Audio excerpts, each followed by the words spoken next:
Hi ನಮಸ್ಕಾರ, ನಾನು ವಸಂತ್ ಗಿಳಿಯಾರ್. ಇದು ಪಬ್ಲಿಕ್ ಮಿರರ್, ನಿಮ್ಮದೇ ಪ್ರತಿಬಿಂಬ.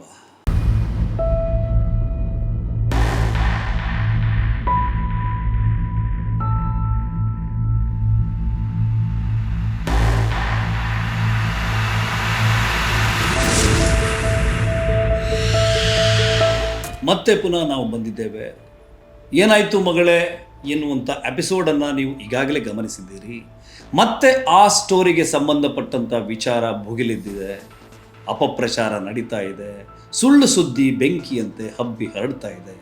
ಇದಕ್ಕೆ ಸರಿಯಾದಂಥ ಉತ್ತರವನ್ನು ಕೊಡಬೇಕು, ಮತ್ತು ಆ ಏನಾಯಿತು ಮಗಳೇ ಎನ್ನುವಂತಹ ಎಪಿಸೋಡ್ಗೆ ಒಂದು ಕನ್ಕ್ಲೂಷನ್ ಕೊಡಬೇಕು ಎನ್ನುವ ಕಾರಣಕ್ಕೆ ನಾವು ಮತ್ತೆ ಬಂದಿದ್ದೇವೆ. ವೀಕ್ಷಕರೇ, ನಿಮಗೀಗ ನಾನು ಸೌಜನ್ಯ ಪ್ರಕರಣವನ್ನು ಸ್ವಲ್ಪ ಬ್ರೀಫಾಗಿ ಎಕ್ಸ್ಪ್ಲೇನ್ ಮಾಡ್ತಾ ಹೋಗ್ತೀನಿ.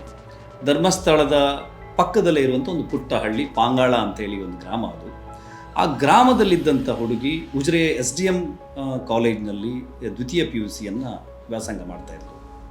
ಆ ದಿವಸ ಆಕೆಯ ಮನೆಯಲ್ಲಿ ಹೊಸ ಅಕ್ಕಿ ಊಟ, ಹಾಗಾಗಿ ಬೆಳಿಗ್ಗೆ ಕಾಲೇಜಿಗೆ ಹೋಗ್ತಾಳೆ. ಕಾಲೇಜಿಗೆ ಹೋದ ಸೌಜನ್ಯ ಮಧ್ಯಾಹ್ನ ವಾಪಸ್ ಬರ್ತೀನಿ ಅಂತ ಅಂದ್ಕೊಂಡಿದ್ಲು. ಆದರೆ ಆ ದಿವಸ ಕಾಲೇಜಲ್ಲಿ ಸ್ಪೆಷಲ್ ಕ್ಲಾಸ್ ಇತ್ತು, ಆ ಕಾರಣಕ್ಕೆ ಆಕೆ ಮಧ್ಯಾಹ್ನ ಬರೋಕ್ಕೆ ಆಗೋದಿಲ್ಲ. ಸಂಜೆ 3:30-4 ಗಂಟೆಗೆ ಕಾಲೇಜಿಂದ ಹೊರಟಂಥ ಸೌಜನ್ಯ ತನ್ನ ಗೆಳತಿಯರ ಜೊತೆಗೆ ಯಥಾವತ್ತು ಬಸ್ನಲ್ಲಿ ಪ್ರಯಾಣವನ್ನು ಮಾಡ್ತಾಳೆ. ನೇತ್ರಾವತಿ ಸ್ನಾನಘಟ್ಟದ ಬಳಿ ಬಸ್ನಿಂದ ಇಳಿತಾಳೆ. ಇಳಿದು ಮನೆ ಕಡೆ ನಡೆದು ಬರುವ ದಾರಿಯಲ್ಲಿ ಪ್ರಕೃತಿ ಚಿಕಿತ್ಸಾ ಕೇಂದ್ರ ಇದೆ. ಆಕೆ ಹಾದು ಹೋಗುವುದನ್ನು ಪ್ರಕೃತಿ ಚಿಕಿತ್ಸಾ ಕೇಂದ್ರದ ಕಾವಲುಗಾರ ನೋಡಿರ್ತಾರೆ. ಅದಾದ ನಂತರ ಸೌಜನ್ಯಳನ್ನು ಯಾರೂ ಕೂಡ ನೋಡಿರೋದಿಲ್ಲ. ಅವತ್ತು 4:15 ಆಯಿತು, 5:15 ಆಯಿತು, 6 ಗಂಟೆ ಆದರೂ ಕೂಡ ಸೌಜನ್ಯ ಮನೆಗೆ ಬಂದಿರೋದಿಲ್ಲ. ಈ ಕಾರಣಕ್ಕೆ ಸೌಜನ್ಯಳ ತಾಯಿ ಆಕೆಯ ಸ್ನೇಹಿತೆಯರನ್ನು ವಿಚಾರಿಸ್ತಾರೆ. ಅವರೆಲ್ಲರೂ ಕೂಡ ಆಗಲೇ ಹೋದ್ಲಲ್ಲ ಅಂತೇಳಿ ಉತ್ತರ ಕೊಡ್ತಾರೆ. ನಂತರ ಆತಂಕಕ್ಕೆ ಬೀಳುವಂಥ ಸೌಜನ್ಯಳ ತಾಯಿ ಕುಸುಮಾವತಿಯವರು ಸಹೋದರ ವಿಠಲ್ ಗೌಡ್ರಿಗೆ ಕಾಲ್ ಮಾಡಿ ವಿಚಾರಿಸ್ತಾರೆ. ನನಗೂ ಕೂಡ ಆಗಲೇ ಸಿಕ್ಕಿ ಹೋದ್ಲು ಅಂತೇಳಿ ವಿಠಲ್ ಗೌಡ್ರು ಉತ್ತರವನ್ನು ಕೊಡ್ತಾರೆ. ಅದರ ನಂತರ ಎಲ್ಲರೂ ಸೇರಿ ಗಾಬರಿಗೆ ಬೀಳುವಂಥದ್ದು. ಸೌಜನ್ಯ ಮನೆಗೆ ಬಂದಿಲ್ಲ, ಸ್ನೇಹಿತೆಯರ ಮನೆಗೂ ಹೋಗಿಲ್ಲ, ಹಾಗಿದ್ರೆ ಎಲ್ಲಿ ಹೋದ್ಲು? ಬಾಯಿಂದ ಬಾಯಿಗೆ ಈ ಸುದ್ದಿ ಹರಡ್ತಾ ಅದು ಕಾಡ್ಗಿಚ್ಚಿನ ರೂಪವನ್ನು ಪಡೆಯುತ್ತೆ. ಅಂತೇಳಿದರೆ ಆ ಕಾಲಕ್ಕೆ ದಕ್ಷಿಣ ಕನ್ನಡ ಜಿಲ್ಲೆಯಲ್ಲಿ ಲವ್ ಜಿಹಾದ್ ಬೆಂಕಿ ಹೊತ್ತಿ ಉರಿತಾ ಇತ್ತು. ಹಾಗಿನದ್ದೇನಾದರೂ ಪ್ರಕರಣದಲ್ಲಿ ಈ ಹುಡುಗಿ ತಗಲಾಕೊಂಡ್ಲಾ ಎನ್ನುವಂಥ ಅನುಮಾನ ಆ ಹೊತ್ತಿಗೆ ಒಂದು ರೀತಿಯ ಆಕ್ರೋಶವನ್ನು ಕೂಡ ಭುಗಿಲೇಳಿಸ್ತದೆ. ಒಟ್ಟಾರೆ ಸಾರ್ವಜನಿಕರು ಎಲ್ಲರೂ ಸೇರಿ ಸೌಜನ್ಯಳನ್ನು ಹುಡುಕುವಂಥ ಪ್ರಯತ್ನಗಳಿದ್ದಾರೆ. ಆಕೆಯ ಸಂಬಂಧಿಕರ ಮನೆಯಲ್ಲಿ ಒಟ್ಟಾರೆ ಎಲ್ಲ ಕಡೆ ವಿಚಾರಿಸಿದ್ರು ಕೂಡ ಎಲ್ಲೂ ಕೂಡ ಸೌಜನ್ಯಳ ಸುಳಿವಿರೋದಿಲ್ಲ. ಇಲ್ಲಿ ಭಾಳ ಮುಖ್ಯವಾದಂಥ ಅಂಶ ಮತ್ತು ಗಮನಿಸಬೇಕಾದ ಅಂಶ ಏನಂದರೆ, ಆ ದಿವಸ ಜೋರಾದಂಥ ಮಳೆ ಇತ್ತು. ನೇತ್ರಾವತಿ ಏನು ಪ್ರಕೃತಿ ಚಿಕಿತ್ಸಾ ಕೇಂದ್ರದ ಆ ದಾರಿಯ ಪಕ್ಕದಲ್ಲಿ ಒಂದು ಪುಟ್ಟದಾದಂಥ ತೊರೆ ಹರಿತಾ ಇತ್ತು. ಸಾಮಾನ್ಯವಾಗಿ ಆ ತೊರೆಯಲ್ಲಿ ಮಳೆ ಇಲ್ಲದ ಕಾಲದಲ್ಲಿ 1-1.5 ಅಡಿ ನೀರು ಹರಿತಾ ಇದ್ದರೆ, ಮಳೆ ಬರುವಂಥ ಸಂದರ್ಭದಲ್ಲಿ 6-6.5 ಅಡಿ ನೀರು ಹರಿತದೆ ಎನ್ನುವಂಥದ್ದೊಂದು ಆ ಸ್ಥಳೀಯರು ಹೇಳುವಂಥ ಮಾತು. ಮಳೆ ಜೋರಾಗಿರುವ ಕಾರಣಕ್ಕೆ, ಕತ್ತಲಾಗಿರುವ ಕಾರಣಕ್ಕೆ ಬಹುಶಃ ಆ ತೊರೆಯನ್ನು ದಾಟಿ ಯಾರೂ ಕೂಡ ಕಾನನದಲ್ಲಿ ಆಕೆಯನ್ನು ಹುಡುಕುವಂಥ ಪ್ರಯತ್ನವನ್ನು ಮಾಡಿರಲಿಕ್ಕಿಲ್ಲ. ಹಾಗೆ ಪ್ರಕರಣ ಒಂದು ರಾತ್ರಿಯನ್ನು ಕಳೆಯುತ್ತೆ. ರಾತ್ರಿಯೆಲ್ಲ ಎಲ್ಲ ಕಡೆ ಹುಡುಕಾಡ್ತಾರೆ. ಮರುದಿನ ಮತ್ತೆ ಹುಡುಕಾಟ ಶುರುವಾಗ್ತದೆ. ಬೇರೆ ಬೇರೆ ಭಾಗದಿಂದ ಜನ ಬಂದು ಸೇರಿರ್ತಾರೆ. ಪೊಲೀಸರಿಗೂ ಮಾಹಿತಿ ಹೋಗಿರುತ್ತೆ. ಪೊಲೀಸರು ಕೂಡ ಈ ಹುಡುಕಾಟದಲ್ಲಿ ಸೇರಿಕೊಳ್ತಾರೆ. ಮರುದಿನ ಅಂತ ಹೇಳಿದರೆ 10ನೇ ತಾರೀಕು ಬೆಳಿಗ್ಗೆ ಅಂದಾಜು 10 ಗಂಟೆ ಸುಮಾರಿಗೆ ಸೌಜನ್ಯಳ ಮೃತದೇಹ ಅತ್ಯಂತ ಭಯಾನಕವಾದ ರೀತಿಯಲ್ಲಿ ಆ ಕಾಡಿನಲ್ಲಿ ಪತ್ತೆಯಾಗಿದೆ. ಯಾವ ರೀತಿ ಸೌಜನ್ಯಳ ಮೃತದೇಹ ಕಾಣಸಿಕ್ಕಿತ್ತು ಅಂತ ಹೇಳಿದರೆ, ಆ ಹುಡುಗಿಯ ಕಾಲೇಜಿನ ID ಕಾರ್ಡ್ನ ಟ್ಯಾಗ್ ಮೂಲಕ ಆಕೆಯ ಕೊರಳನ್ನು ಜೀರಲಾಗಿತ್ತು. ಆ ಭಾಗದಲ್ಲಿ ಸ್ಟ್ರಗಲ್ ಮಾರ್ಕ್ ಕಾಣಿಸ್ತಾ ಇತ್ತು. ಆಕೆಯ ಕೈಯನ್ನು ಮರದ ಬೇರಿಗೆ ಕಟ್ಟಲಾಗಿತ್ತು. ಹುಡುಗಿಯ ದೇಹ ವಿವಸ್ತ್ರವಾಗಿ ಬಿದ್ದಿತ್ತು. ಅತ್ಯಂತ ಹೃದಯ ವಿದ್ರಾವಕವಾದಂಥ ಒಂದು ಚಿತ್ರಣವಾಗಿ ಆ ದಿವಸ ಸೌಜನ್ಯ ಕಾಣಸಿಕ್ಕಿತು. ಈ ಸಂದರ್ಭದಲ್ಲಿ ಏನಾಗತ್ತೆ ಅಂತ ಹೇಳಿದರೆ, ಪ್ರಾಥಮಿಕವಾಗಿ ಏನೇನು ಒಂದು ಸುರಕ್ಷತಾ ಕ್ರಮವನ್ನು ತೆಗೆದುಕೊಳ್ಳಬೇಕು ಆ ವಿಚಾರದಲ್ಲಿ ಆ ಸಂದರ್ಭ ವೈಫಲ್ಯತೆಗೆ ನಾಂದಿಯನ್ನು ಹಾಡ್ತದೆ. ನೂರಾರು ಜನ ನೂಕುನುಗ್ಗಲಾಗಿ ಆ ಜಾಗಕ್ಕೆ ಬರುವಂಥದ್ದು, ಅಲ್ಲಿರುವಂಥ ಸಾಂದರ್ಭಿಕ ಸಾಕ್ಷ್ಯಗಳನ್ನು ನಾಶ ಮಾಡುವಂಥದ್ದು ನಡೀತದೆ. ಇಲ್ಲಿ ಮತ್ತೊಂದು ಗಂಭೀರವಾದಂಥ ವಿಚಾರ ಏನು ಅಂತ ಹೇಳಿದರೆ, ಮಳೆ ಬರ್ತಾ ಇದ್ದ ಕಾರಣಕ್ಕೆ ಡಾಗ್ ಸ್ಕ್ವಾಡ್ ಆ ಸ್ಥಳಕ್ಕೆ ಬಂದರೂ ಕೂಡ ನಾಯಿಗಳು ಸ್ಮೆಲ್ ಡಿಟೆಕ್ಟ್ ಮಾಡೋದರಲ್ಲಿ ವಿಫಲಗೊಳ್ತವೆ. ಎಲ್ಲ ಕಾರಣಕ್ಕೆ ಸೌಜನ್ಯಳ ಕೊಲೆ ಒಂದು ದೊಡ್ಡ ದುರಂತವಾಗಿ ನಿಜವಾದ ಆರೋಪಿ ಯಾರು ಎನ್ನುವುದನ್ನು ಹುಡುಕಲಿಕ್ಕೆ ಹರಸಾಹಸ ಪಡಬೇಕಾದಂಥ ಘಟನೆಯಾಗಿ ಪರಿಣಮಿಸ್ತದೆ. ವೀಕ್ಷಕರೇ, ಆ ದಿವಸ ಇನ್ನೊಂದು ಘಟನೆ ನಡೆಯುತ್ತೆ.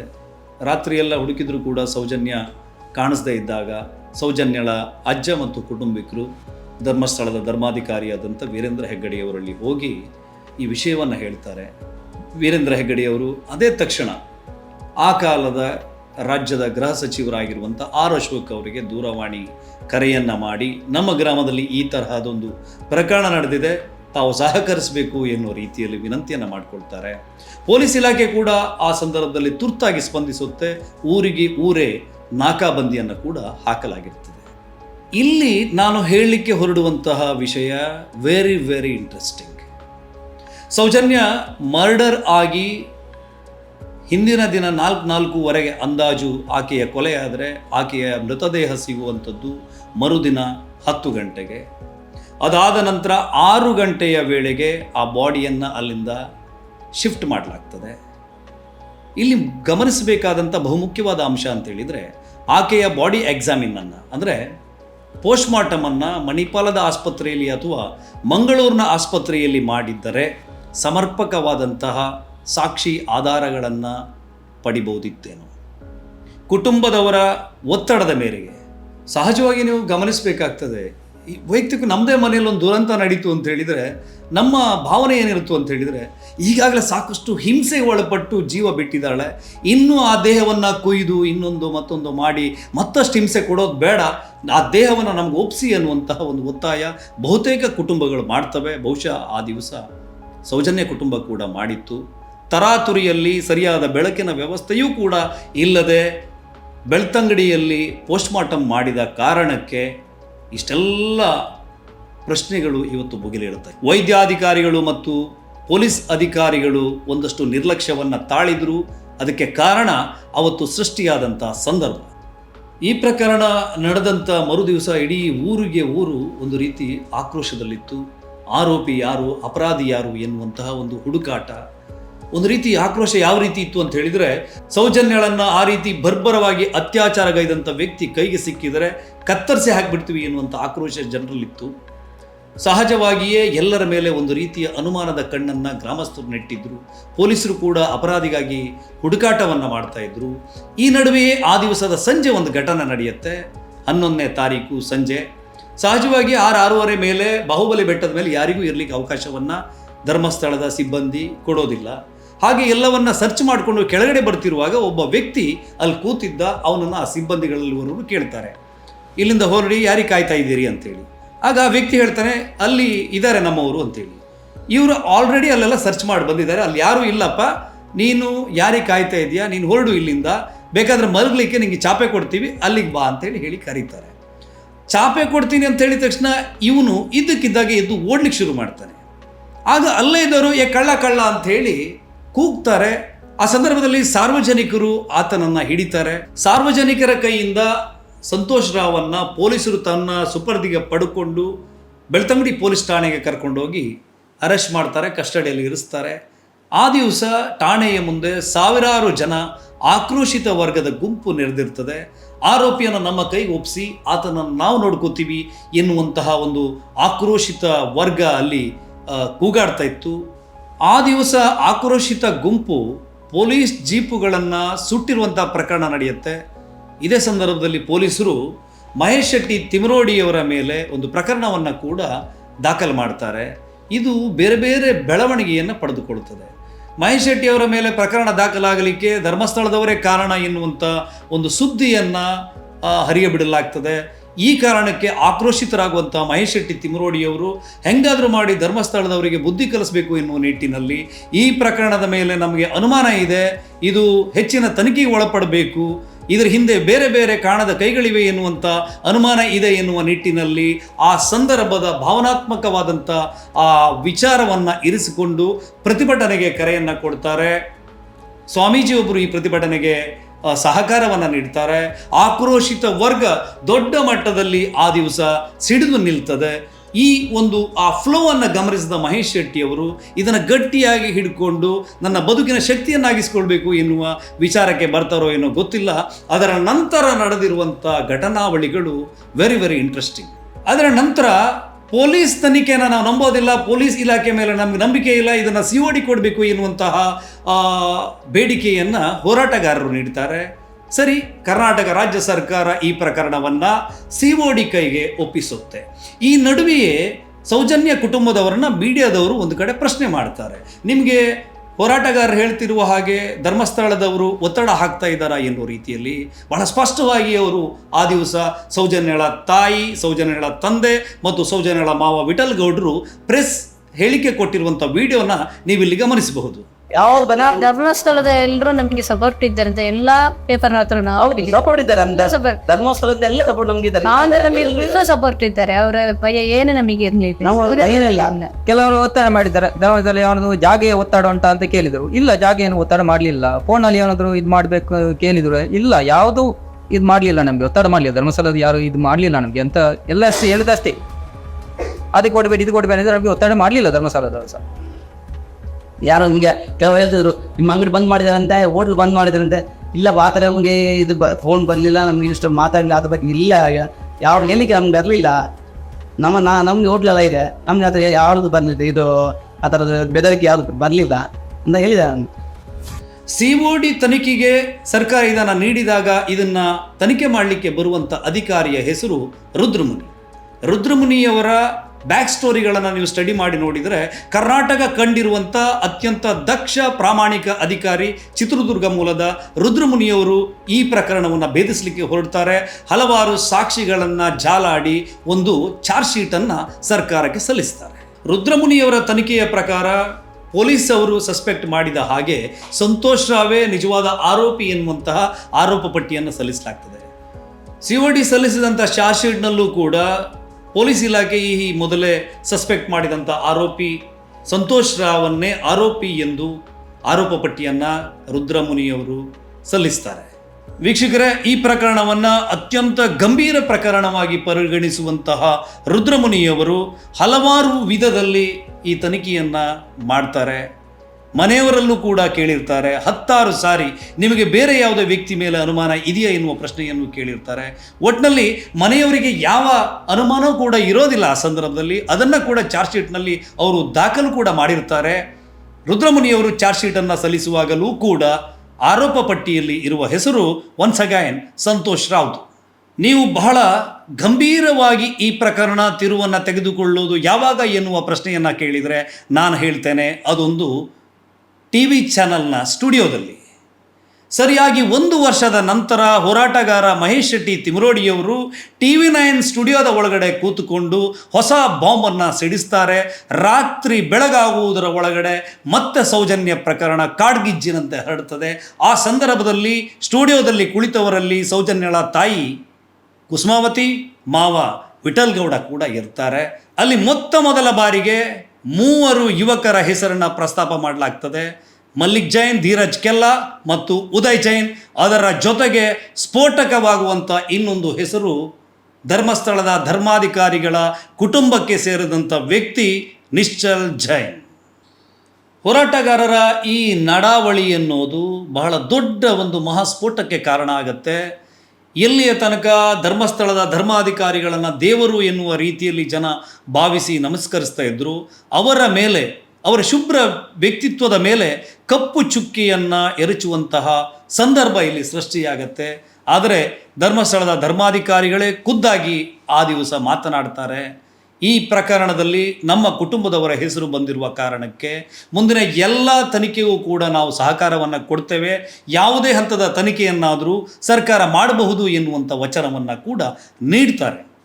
ತಮಗೆಲ್ಲ ಗೊತ್ತಿದ್ದ ಹಾಗೆ 11ನೇ ತಾರೀಕು ಮತ್ತು ನಿನ್ನೆ 12ನೇ ತಾರೀಕಿನಂದು TV9ನಲ್ಲಿ ಬಹಳ ವಿಶೇಷವಾಗಿ ಕೆಲವು ವಿಷಯಗಳನ್ನು ಪ್ರಸ್ತಾಪ ಮಾಡಿ ಶ್ರೀ ಕ್ಷೇತ್ರ ಧರ್ಮಸ್ಥಳದ ಮೇಲೆ ಅನೇಕ ಅವಹೇಳನಕಾರಿ ಮಾತು, ಅಪವಾದದ ಮಾತುಗಳು ಮತ್ತು ಟೀಕೆಗಳನ್ನು ಕೂಡ ಮಾಡಿದ್ದಾರೆ. ಇದನ್ನು ತಾವೆಲ್ಲ ಗಮನಿಸಿದ್ದೀರಿ. ಮುಖ್ಯವಾಗಿ ಈ ಎಲ್ಲ ಘಟನೆ ಜೋಡಿಸಿದ್ದು ಮತ್ತು ಇದನ್ನು ಆರಂಭಿಸಿದ್ದು ಒಂದು ಮಗು, ನಮ್ಮ ಕಾಲೇಜಿನ ವಿದ್ಯಾರ್ಥಿನಿ ಕುಮಾರಿ ಸೌಜನ್ಯ ಅನ್ನುವವಳು ನೇತ್ರಾವತಿ ನದಿಯಿಂದ ಅವಳ ಮನೆಗೆ ಹೋಗುವಾಗ ಅವಳನ್ನು ಯಾರೋ ಅಪಹರಿಸಿ ಅವಳ ಮೇಲೆ ದೌರ್ಜನ್ಯ ಎಸಗಿದ್ದಾರೆ ಮತ್ತು ಕೊಲೆ ಮಾಡಿದ್ದಾರೆ ಅನ್ನುವ ಮಾತು ಬಂತು. ಆ ತಕ್ಷಣ ಅವರು ನಮ್ಮ ಗ್ರಾಮಸ್ಥರೇ ಆದದ್ರಿಂದ, ನಮ್ಮ ಪ್ರತಿಯೊಂದು ಕ್ಷೇತ್ರದ ಸೇವೆಗಳಿಗೆ ಬರುವವರಾದದ್ರಿಂದ ಅವರು ಬಂದು ನನಗೆ ವಿಷಯವನ್ನು ಪ್ರಸ್ತಾಪಿಸಿದರು. ನಾನು ಕೇಳಿ ಎಷ್ಟು ಸಂಕಟಪಟ್ಟೆ ಅಂದರೆ ತಕ್ಷಣ ಗೃಹ ಸಚಿವರಿಗೆ ನೇರವಾಗಿ ಫೋನ್ ಮಾಡಿ ಅವರಿಂದಲೇ ಎಲ್ಲ ಪೊಲೀಸ್ ಅಧಿಕಾರಿಗಳಿಗೆ ಮಾಹಿತಿ ಕೊಡುವಂತೆ ಸೂಚಿಸಿದ್ದೆ. ಆ ಬಳಿಕ ಮಾನ್ಯ ಅಶೋಕ್ರವರು ಗೃಹ ಸಚಿವರು ನೇರವಾದ ಕ್ರಮ ಕೈಗೊಂಡರು ಮತ್ತು ಆ ಬಗ್ಗೆ ತನಿಖೆ ಪ್ರಾರಂಭ ಆಯಿತು. ಆ ಬಳಿಕ ಒಬ್ಬ ಆರೋಪಿಯನ್ನು ಅವರು ಬಂಧಿಸಿ ಈತನೇ ಈ ಕೃತ್ಯಕ್ಕೆ ಅಪರಾಧಿ ಅಂತ ಗುರುತಿಸಿ ಆತನನ್ನು ಈಗ FIR ಅವ್ರ ಮೇಲೆ ದಾಖಲು ಮಾಡಿದ್ದಾರೆ. ಈ ಮಧ್ಯೆ ಅವರ ಕುಟುಂಬಸ್ಥರು ಮತ್ತು ಇತರರಿಗೆ ಇನ್ನೂ ಯಾರಾದರೂ ಕೆಲವರು ಇದರ ಜೊತೆ ಸೇರಿರಬಹುದು ಅನ್ನುವ ಸಂದೇಹ ಇತ್ತು. ಈ ಸಂದೇಹಕ್ಕೆ ಕೂಡ ನಾನು ಮತ್ತೆ ಒಂದು ಮೀಟಿಂಗ್ ಆದಾಗ ಇದು CBI ತನಿಖೆಗೆ ಇದನ್ನು ಒಪ್ಪಿಸಬೇಕು ಮತ್ತು ಇದರ ಜೊತೆಗೆ ಯಾರಾದರೂ ಬೇರೆ ಶಾಮೀಲಾಗಿದ್ದರೂ ಕೂಡ ತಕ್ಷಣ ಇದರ ಬಗ್ಗೆ ತನಿಖೆ ಮಾಡಬೇಕು ಅಂತ ನಾನು ಸೂಚಿಸಿದ್ದೆ.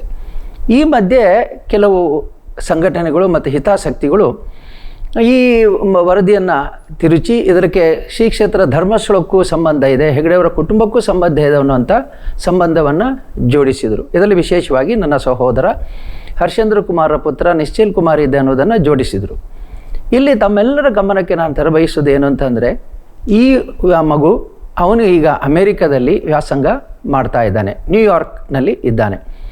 ಇಲ್ಲಿ ತಮಗೆ ನಾನು ತೋರಿಸುವಂಥ ಈ ಪತ್ರದಲ್ಲಿ ಆತ ಆಗಸ್ಟ್ 12ನೇ ತಾರೀಕಿನಂದು 21ರಂದು 2012ರಂದು ಅಮೇರಿಕದ ನ್ಯೂಯಾರ್ಕ್ ಯೂನಿವರ್ಸಿಟಿಗೆ ತೆರಳಿದ್ದು, ಅವನು ಹಿಂದಿರುಗಿದ್ದು 28ನೇ ಡಿಸೆಂಬರ್ 2012ರಂದು.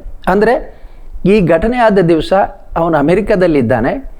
ನಿನ್ನೆ ಮಾತಾಡಿದ ವ್ಯಕ್ತಿಗಳು ಎಷ್ಟು ಮಾತಾಡಿದ್ದಾರೆ ಅಂತಂದರೆ, ಇವರು ಎಲ್ಲವನ್ನೂ ಧರ್ಮಸ್ಥಳದಲ್ಲಿ ತಿರುಚಬಲ್ಲರು, ಎಲ್ಲ ಅಧಿಕಾರಿಗಳನ್ನು, ಶಾಸಕರನ್ನು ಮತ್ತು ಪೊಲೀಸ್ ಅಧಿಕಾರಿಗಳನ್ನು ಕೂಡ ಅವರು ತಮ್ಮ ಅಧಿಕಾರದ ಮತ್ತು ತಮ್ಮ ಸ್ಥಾನಮಾನದ ಬಲದಿಂದ ಬದಲಿಸಬಹುದು ಅನ್ನೋದನ್ನು ಹೇಳಿದ್ದಾರೆ. ಬಹುಶಃ ಅಮೆರಿಕಾದ ವೀಸಾವನ್ನು ಬದಲಿಸಲಿಕ್ಕೆ ಆಗೋದಿಲ್ಲ. ಹಾಗಾಗಿ ತಮಗೆ ಖಂಡಿತ ಹೇಳ್ತೇನೆ, ಈ ಮಗು ಆ ದಿವಸಗಳಲ್ಲಿ ನ್ಯೂಯಾರ್ಕ್ನಲ್ಲಿದ್ದ, ಅವನ ಹೆಸರು ಹೇಳಿ ಆತನ ಮೇಲೆ ಅಪವಾದ ಹೊರಿಸುವುದು ಅಂದರೆ ಇದು ಸ್ಪಷ್ಟವಾಗಿ ಯಾವುದಾದ್ರೂ ಒಂದು ರೀತಿಯಿಂದ ಕ್ಷೇತ್ರದ ಮೇಲೆ ಕಳಂಕ ತರಬೇಕನ್ನೋ ಅಭಿಪ್ರಾಯದ ಬಂದಿದೆ. ನಾವು ಮತ್ತು ಇನ್ನೊಮ್ಮೆ ಹೇಳೋದು, ಸೌಜನ್ಯಳ ಬಗ್ಗೆ ಅದು ನಮ್ಮ ಗ್ರಾಮದ ಮಗು ಅನ್ನುವ ಭಾವನೆ ಇದೆ. ಆ ಮಗುವಿನ ಬಗ್ಗೆ ಯಾರೋ ಅಪರಾಧಿಗಳಿರಲಿ ಅವರನ್ನು ಬಂಧಿಸಬೇಕು ಅಥವಾ ಅವರ ಮೇಲೆ ಸರಿಯಾದ ತನಿಖೆ ನಡೆಯಬೇಕು, CBIಗೆ ಒಪ್ಪಿಸಬೇಕು. ಮಾನ್ಯ ಮುಖ್ಯಮಂತ್ರಿಗಳಲ್ಲಿ ಕೂಡ ನಾನು ಇದನ್ನು ಕೋರಿಕೆ ಮಾಡ್ತೇನೆ. ನಮ್ಮ ಶಾಸಕ ವಸಂತ ಬಂಗೇರಲ್ಲಿ ಕೂಡ ನಾನು ಈ ಮಾತನ್ನು ಹೇಳ್ತೇನೆ. ಇದರ ನಡುವೆಯೇ ಕ್ಷೇತ್ರದ ಶಾಸಕರಾದಂತಹ ವಸಂತ ಬಂಗೇರ ವಿಧಾನಸೌಧದಲ್ಲಿ ನಿಂತು ಗುಡುಕ್ತಾರೆ. ಅದರ ತರುವಾಯ COD ಚಾರ್ಜ್ ಶೀಟ್ ಸಲ್ಲಿಸಿದರೂ ಕೂಡ ಈ ಪ್ರಕರಣವನ್ನು CBI ಸುಪರ್ದಿಗೆ ಸರ್ಕಾರ ಒಪ್ಪಿಸ್ತದೆ. ಈ ಎಲ್ಲ ಘಟನಾವಳಿಗಳು ನಡೆದ ನಂತರ ಸೆಂಟ್ರಲ್ ಬ್ಯೂರೋ ಆಫ್ ಇನ್ವೆಸ್ಟಿಗೇಷನ್ನ ಮುಖ್ಯಸ್ಥರಾದಂಥ PVSN ರಾಜು ತಮಿಳುನಾಡಿನಿಂದ ಈ ಪ್ರಕರಣವನ್ನು ಭೇದಿಸಲಿಕ್ಕೆ ಧರ್ಮಸ್ಥಳಕ್ಕೆ ಎಂಟ್ರಿ ಹಾಕ್ತಾರೆ. ಅದರ ನಂತರ ನಡೆಯುವಂಥ ಬೆಳವಣಿಗೆಗಳು ಅತ್ಯಂತ ರೋಚಕವಾಗಿರುತ್ತೆ. ಸ್ನೇಹಿತರೆ, ಇವತ್ತು ಕೂಡ ಒಂದು ಧ್ವನಿ ಎದ್ದಿದೆ, CBI ತನಿಖೆ ಕೂಡ ಸರಿಯಾಗಿ ಆಗಿಲ್ಲ ಅಂಥೇಳಿ. ನೀವು ಗಮನ ಹರಿಸಬೇಕು. ಇಲ್ಲಿ ಈ ದೇಶದ CBI ಎಂಥ ಶಕ್ತವಾದಂಥ ಒಂದು ತನಿಖಾ ತಂಡ ಅಂತ ಹೇಳಿದರೆ, ಈ ರಾಷ್ಟ್ರದ ಅತ್ಯಂತ ಪ್ರಭಾವಿ ಲಾಲು ಪ್ರಸಾದ್ ಯಾದವನ್ನು ಕೂಡ ಜೈಲಿಗೆಳೆದಂಥ ಒಂದು ಸಂಸ್ಥೆ. ಹಸರಾಮ್ ಬಾಪು ಇರ್ಬೋದು, ರಾಮ್ ರಹೀಮ್ ಇರ್ಬೋದು, ಹೀಗೆ ದೊಡ್ಡ ದೊಡ್ಡ ವ್ಯಕ್ತಿಗಳನ್ನು, ದೊಡ್ಡ ದೊಡ್ಡ ಸಾಮ್ರಾಜ್ಯವನ್ನು ಸೃಷ್ಟಿ ಮಾಡಿಕೊಂಡವ್ರನ್ನ ಕೂಡ ಕೃಷ್ಣನ ಜನ್ಮಸ್ಥಾನಕ್ಕೆ ಕಳುಹಿಸಿದಂತಹ ಒಂದು enquiry team CBI, central bureau of investigation team. ಇವರು ಧರ್ಮಸ್ಥಳಕ್ಕೆ ಬಂದು ಸೌಜನ್ಯ ಪ್ರಕರಣದ ಎಳೆಯನ್ನು ಜಾಲಾಡಿ ಎನ್ಕ್ವೈರಿಯನ್ನು ಮಾಡ್ತಾರೆ. ಅಂದಾಜು 450ಕ್ಕೂ ಹೆಚ್ಚು ಸಾಕ್ಷಿಗಳನ್ನು ಈ ಸಂದರ್ಭದಲ್ಲಿ ವಿಚಾರಿಸ್ತಾರೆ. ಅದೆಲ್ಲವನ್ನು ಕೂಡ ತನ್ನ ಚಾರ್ಜ್ ಶೀಟ್ನಲ್ಲಿ ದಾಖಲು ಮಾಡ್ತಾರೆ. ಏನು ಅನುಮಾನವನ್ನು ವ್ಯಕ್ತಪಡಿಸಿದ ವ್ಯಕ್ತಿಗಳನ್ನು ಕೂಡ ಪರಿಪರಿಯಾಗಿ ಎನ್ಕ್ವೈರಿ ಮಾಡ್ತಾರೆ. ಅವ್ರನ್ನ ಬೇರೆ ಬೇರೆ ಸ್ಟೇಷನ್ನಲ್ಲಿಟ್ಟು ಎನ್ಕ್ವೈರಿ ಮಾಡ್ತಾರೆ. ಅವ್ರನ್ನ ಎನ್ಕ್ವೈರಿ ಮಾಡುವಂಥ ಸಂದರ್ಭದಲ್ಲೇ ಅವರ ಟವರ್ ಲೊಕೇಶನ್ ಆ ಸಂದರ್ಭದಲ್ಲಿ ಎಲ್ಲಿತ್ತು ಎನ್ನುವ ವರದಿಯನ್ನು ಕೂಡ ತರಿಸ್ಕೊಂಡು ಅವ್ರನ್ನ ವಿಚಾರಣೆ ಮಾಡ್ತಾರೆ. ಈ ಸಂದರ್ಭದಲ್ಲಿ ಹೋರಾಟಗಾರರು ಯಾರ ಮೇಲೆ ಆರೋಪವನ್ನು ಹಾಕಿದ್ದಾರೆ ಅವರನ್ನು ಪರಿಪರಿಯಾಗಿ CBI ತನಿಖೆಗೆ ಒಳಪಡಿಸ್ತದೆ. ಅದನ್ನು ಚಾರ್ಜ್ ಶೀಟನ್ನು ಕೂಡ ದಾಖಲು ಮಾಡ್ತದೆ. ಆದರೆ ಚಾರ್ಜ್ ಶೀಟ್ನಲ್ಲಿ ಇವರ ಹೆಸರು ಇವರನ್ನ ತನಿಖೆ ಮಾಡಿರೋದು ಉಲ್ಲೇಖವಾಗಿರುತ್ತದೆ ಹೊರತು ಇವರನ್ನ ಆರೋಪ ಪಟ್ಟಿಯ ಒಳಗಡೆ ಸೇರಿಸಿರೋದಿಲ್ಲ. ಆದರೂ ಕೂಡ ಊರಿನಲ್ಲಿ ಹೋರಾಟಗಾರರು ಮತ್ತೆ ಮತ್ತೆ ಆ ಹೆಸರನ್ನೇ ತರ್ತಾ ಇದ್ದಾರೆ. ಈ ನಡುವೆ ಪುನಃ ಉದಯ್ ಜೈನ್, ಮಲ್ಲಿಕ್ ಜೈನ್ ಮತ್ತು ಧೀರಜ್ ಕೆಲ್ಲಾ ಹೆಸರು ಜೊತೆಗೆ ನಿಶ್ಚಲ್ ಜೈನ್ ಕೂಡ ಈ ಪ್ರಕರಣದಲ್ಲಿ ಇದ್ದೇ ಇದ್ದಾನೆ ಎನ್ನುವಂತಹ ಆರೋಪವನ್ನು ಹೋರಾಟಗಾರರು ಮಾಡ್ತಾರೆ. ಆದರೆ ನಿಶ್ಚಲ್ ಜೈನ್ ಆ ಸಂದರ್ಭದಲ್ಲಿ ವಿದೇಶದಲ್ಲಿ ಇದ್ದ ಎನ್ನುವುದಕ್ಕೆ ಪೂರಕ ದಾಖಲೆಗಳನ್ನು CBI ಸಂಗ್ರಹಿಸಿರ್ತದೆ. ಅಲ್ಲಿ ಆತ ಟ್ರಾನ್ಸಾಕ್ಷನ್ ಮಾಡಿರುವಂಥದ್ದು, ವೀಸಾ ಮತ್ತು ಪಾಸ್ಪೋರ್ಟನ್ನು CBI ತನ್ನ ಪರಿಶೀಲನೆಗೆ ಒಳಪಡಿಸಿರ್ತದೆ. ಹಾಗಾಗಿ ನಿಶ್ಚಲ್ ಜೈನನ್ನು ಈ ಪ್ರಕರಣದಿಂದ ಕೈ ಬಿಡುತ್ತದೆ. ಈ ಮೂವರು ಏನು ಊರಿನಲ್ಲಿ ಇದ್ರಲ್ಲ, 3 ಜನ, ಧೀರಜ್ ಕೆಲ್ಲಾ, ಉದಯ್ ಜೈನ್ ಮತ್ತು ಮಲ್ಲಿಕ್ ಜೈನ್, ಇವರ ಹೆಸರನ್ನು ಕೂಡ ಆರೋಪ ಪಟ್ಟಿಯಿಂದ ಕೈ ಬಿಡಲಾಗ್ತದೆ. CBI ಆರೋಪ ಪಟ್ಟಿಯಲ್ಲಿಯೂ ಕೂಡ ದೃಢಗೊಳ್ಳುವಂಥ ಹೆಸರು ಅದು ಸಂತೋಷ್ ರಾವ್ದೇ. ಪ್ರಕರಣ CBI ಸ್ಪೆಷಲ್ ಕೋರ್ಟ್ನಲ್ಲಿ ವಿಚಾರಣೆಯ ಹಂತದಲ್ಲಿ ಇರುವಾಗಲೇ ಕೋರ್ಟ್ಗೆ ಒಂದು ಅರ್ಜಿ ರವಾನೆಯಾಗ್ತದೆ. ಅದು ಏನು, ಈಗಾಗಲೇ ಆರೋಪ ಯಾರ ಮೇಲೆ ಬಂದಿದೆ ಅವರಿಗೆ ಇಡೀ ಊರಿನಲ್ಲಿ ತಲೆ ಎತ್ತಿಕೊಂಡು ಓಡಾಡಲಿಕ್ಕೆ ಆಗದೇ ಇರುವಂಥ ಪರಿಸ್ಥಿತಿ. ಧರ್ಮಸ್ಥಳದ ವೀರೇಂದ್ರ ಹೆಗಡೆಯವರ ಕುಟುಂಬಕ್ಕೂ ಇವರಿಗೂ ಯಾವುದೇ ರೀತಿಯ ಸಂಪರ್ಕ ಇರೋದಿಲ್ಲ. ಬೇರೆ ಬೇರೆ ವೃತ್ತಿಯಲ್ಲಿ ಇರುವಂಥ 3 ಯುವಕರು ಅವರೇ ಸ್ವತಃ ಒಂದು ಅರ್ಜಿಯನ್ನು ಹಾಕ್ತಾರೆ. ನಮ್ಮನ್ನು ಬ್ರೈನ್ ಮ್ಯಾಪಿಂಗ್ ಅಥವಾ ಯಾವುದೇ ರೀತಿಯ ಪರಿಶೀಲನೆಗೆ ಒಳಪಡಿಸಬೇಕು, ನಮಗೊಂದು ಮುಕ್ತಿಯನ್ನು ಕೊಡಬೇಕು, ನಮಗೆ ಸಾರ್ವಜನಿಕವಾಗಿ ತಲೆ ಎತ್ಕೊಂಡು ಓಡಾಡಲಿಕ್ಕೆ ಆಗ್ತಾ ಇಲ್ಲ, ನಾವೇ ಅತ್ಯಾಚಾರಿಗಳು ಎನ್ನುವ ರೀತಿಯಲ್ಲಿ ನಮ್ಮನ್ನು ಬಿಂಬಿಸಲಾಗ್ತಿದೆ ಎನ್ನುವಂತಹ ಅರ್ಜಿಯನ್ನು ಆ 3 ಸರ್ಕಾರಕ್ಕೆ ಮತ್ತು ಕೋರ್ಟಿಗೆ ಸಲ್ಲಿಸ್ತಾರೆ. CBI ಅಧಿಕಾರಿಗಳಲ್ಲೂ ಕೂಡ ಈ ವಿಚಾರವಾಗಿ ರಿಕ್ವೆಸ್ಟ್ ಮಾಡಿಕೊಳ್ತಾರೆ. ಇಷ್ಟಾಗಿಯೂ ಕೂಡ ಆ ಸಂದರ್ಭದಲ್ಲಿ CBI ಅಧಿಕಾರಿಗಳು ಆ 3 ಮನವರಿಕೆ ಮಾಡಿಕೊಡ್ತಾರೆ. ಹಾಗೆಲ್ಲ ನೀವು ಹೇಳಿದ ತಕ್ಷಣ ನಿಮ್ಮನ್ನು ಬ್ರೈನ್ ಮ್ಯಾಪಿಂಗ್ ಮಾಡೋಕ್ಕಾಗಲ್ಲ, ಅದಕ್ಕೆ ಬೇರೆ ಬೇರೆ ಪ್ರೋಸೆಸ್ ಇದೆ, ಕೋರ್ಟಿಂದ ಅದಕ್ಕೆ ಪರ್ಮಿಷನ್ ಬೇಕು ಎನ್ನುವಂತಹ ಮಾಹಿತಿಯನ್ನು ಕೊಡ್ತಾರೆ. ಇವರು ಕೋರ್ಟಿಗೂ ಹೋಗಿ ಅದಕ್ಕೊಂದು ಪರ್ಮಿಷನ್ ಅಂತ ತಗೊಂಡು ಬರ್ತಾರೆ. ಕೋರ್ಟ್ ಒಂದು ರಿಕ್ವೆಸ್ಟನ್ನು ಹೇಳ್ತದೆ, ಇವ್ರಿಗೆ ಯಾವುದೇ ತೊಂದರೆ ಮಾಡಬಾರ್ದು, ಇವರ ಬ್ರೈನ್ ಮ್ಯಾಪಿಂಗನ್ನು ಮಾಡಬೇಕು ಎನ್ನುವ ರೀತಿಯಲ್ಲಿ. ಅದೇ ರೀತಿ ಬೆಂಗಳೂರಿಗೆ ಹೋಗಿ ಮಡಿವಾಳದಲ್ಲಿ ಇವರ ಬ್ರೈನ್ ಮ್ಯಾಪಿಂಗ್ ಆಗುತ್ತೆ. ಅದಕ್ಕೆ ಸಂಬಂಧಪಟ್ಟಂಥ ದಾಖಲೆಗಳನ್ನು ಕೂಡ ನಾವು ನೀಡ್ತಾ ಇದ್ದೀವಿ, ನೀವು ಅದನ್ನು ನೋಡ್ಬೋದು. ಪೊಲೀಸರು ಸಸ್ಪೆಕ್ಟ್ ಮಾಡಿದಂತಹ COD ಆರೋಪ ಪಟ್ಟಿ ಸಲ್ಲಿಸಿದಂಥ ಹೆಸರು Santosh Rao. Once again CBI ಕೂಡ ಸಂತೋಷ್ ರಾವೇ ನಿಜವಾದ ಆರೋಪಿ ಎನ್ನುವ ರೀತಿಯಲ್ಲಿ ಆರೋಪ ಪಟ್ಟಿಯನ್ನು ಸಲ್ಲಿಸ್ತದೆ. ನಾವೀಗ ಸಂತೋಷ್ ರಾವ್ನ ಹಿನ್ನೆಲೆಯನ್ನು ಹುಡುಕ್ತಾ ಹೋದರೆ, ಸಂತೋಷ್ ರಾವ್ ಮೂಲತಃ ಕಾರ್ಕಳದವನು. ಆತನ ವಾಸ್ತವ್ಯ ಇದ್ದದ್ದು ಕುಕ್ಕುಂದೂರಿನಲ್ಲಿ. ಆತನ ತಂದೆ ಟೀಚರ್ ಆಗಿದ್ದರು, ತಾಯಿ ಒಂದು ಅರೆ ಸರ್ಕಾರಿ ಇಲಾಖೆಯಲ್ಲಿ ಕೆಲಸ ಮಾಡಿಕೊಂಡಿದ್ದರು.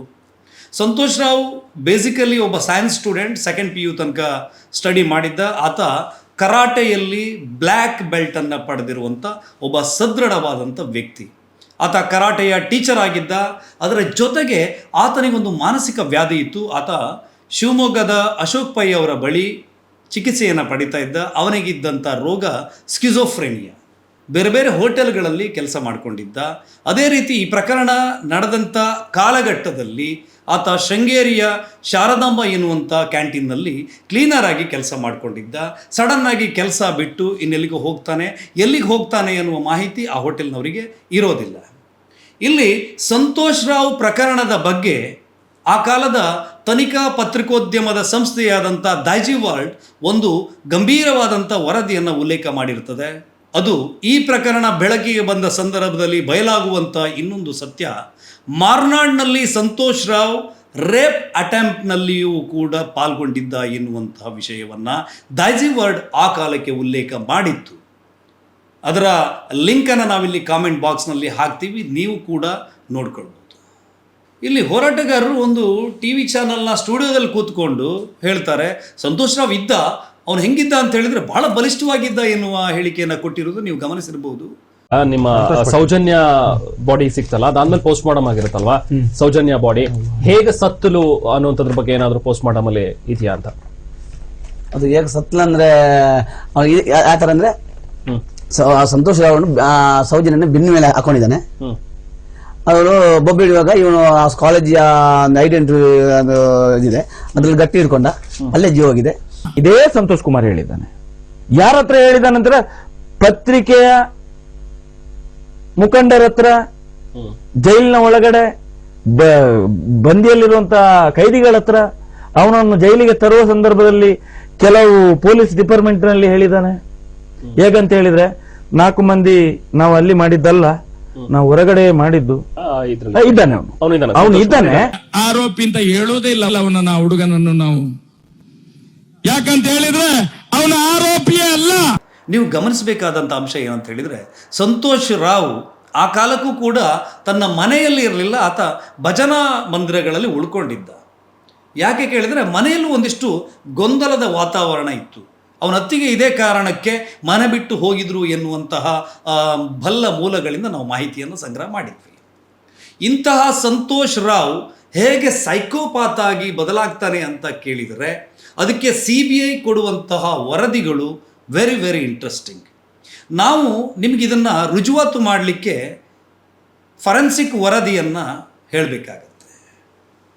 3-3.5 ಸಾವಿರ ವರದಿಗಳನ್ನು ನೀಡಿ ಇಡೀ ರಾಜ್ಯದಲ್ಲೇ ಒಬ್ಬ ಸರ್ವಶ್ರೇಷ್ಠ ಫಾರೆನ್ಸಿಕ್ ಡಾಕ್ಟರ್ ಅಂತ ಗುರುತಿಸಿಕೊಂಡಿರುವಂತಹ ಡಾಕ್ಟರ್ ಮಹಾಬಲೇಶ್ ಶೆಟ್ಟಿಯವರು ಆತನ ಬಾಡಿ ಎಕ್ಸಾಮಿನ್ ಮಾಡ್ತಾರೆ.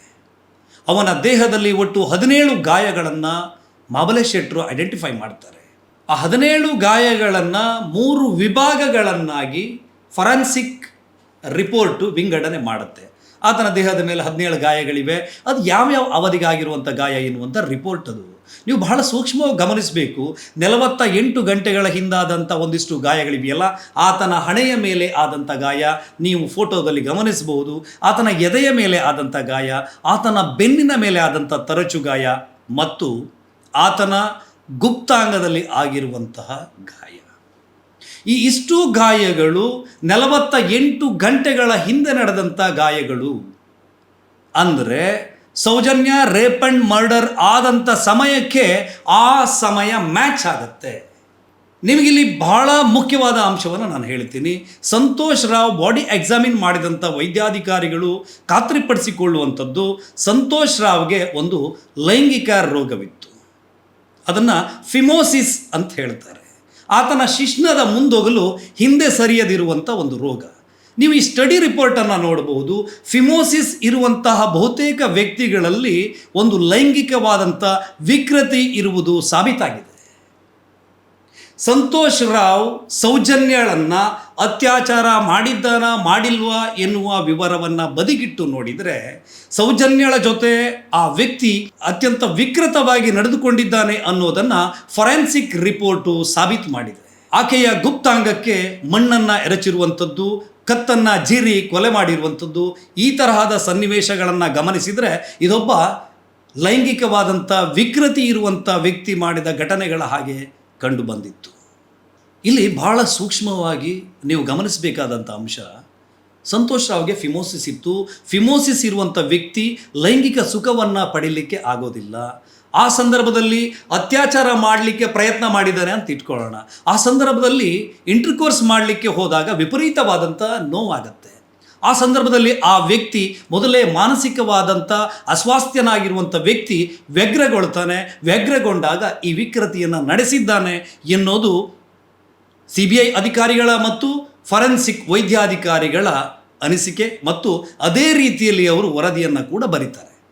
ಸಂತೋಷ್ ರಾವೇ ನಿಜವಾದ ಆರೋಪಿ ಎನ್ನುವುದನ್ನು CBI, COD, ಪೊಲೀಸ್ ಎಲ್ಲ ಕಡತಗಳು ಮತ್ತೆ ಮತ್ತೆ ರುಜುವಾತು ಮಾಡ್ತಲೇ ಇವೆ. ನೀವು ಇದನ್ನು ಗಮನಿಸಬೇಕಾಗತ್ತೆ. ಸಂತೋಷ್ ರಾವನ್ನೇ ಯಾಕೆ ಆರೋಪಿ ಅಂತ ನೀವು ಹೇಳ್ತೀರಿ ಅಂತ ಕೇಳಿದರೆ, ಅವನೇ ಆರೋಪಿ ಅಂತ ಹೇಳೋಕ್ಕೆ, ಅವನೇ ಆರೋಪಿ ಅಂಥೇಳಿ ನಿಖರವಾಗಿ ಸಾರಲಿಕ್ಕೆ ಬೇಕಾದಷ್ಟು ಸಾಕ್ಷಿಗಳು, ಆಧಾರಗಳು, ದಾಖಲೆಗಳು ನಮ್ಮಲ್ಲಿವೆ. ನಮ್ಮಲ್ಲಿ ಅಂತ ಹೇಳಿದರೆ CBI ಚಾರ್ಜ್ ಶೀಟ್ನಲ್ಲಿದೆ, COD ಚಾರ್ಜ್ ಶೀಟ್ನಲ್ಲಿದೆ. ಆ ಎಲ್ಲ ಡಾಕ್ಯುಮೆಂಟ್ಗಳನ್ನು ನಾವು ಕೂಡ ಪರಿಶೀಲನೆ ಮಾಡಿದ್ದೀವಿ. ಸಂಬಂಧಪಟ್ಟಂಥ ವೈದ್ಯಾಧಿಕಾರಿಗಳನ್ನು ಖುದ್ದು ಹೋಗಿ ಮಾತಾಡಿಸಿದ್ದೀವಿ.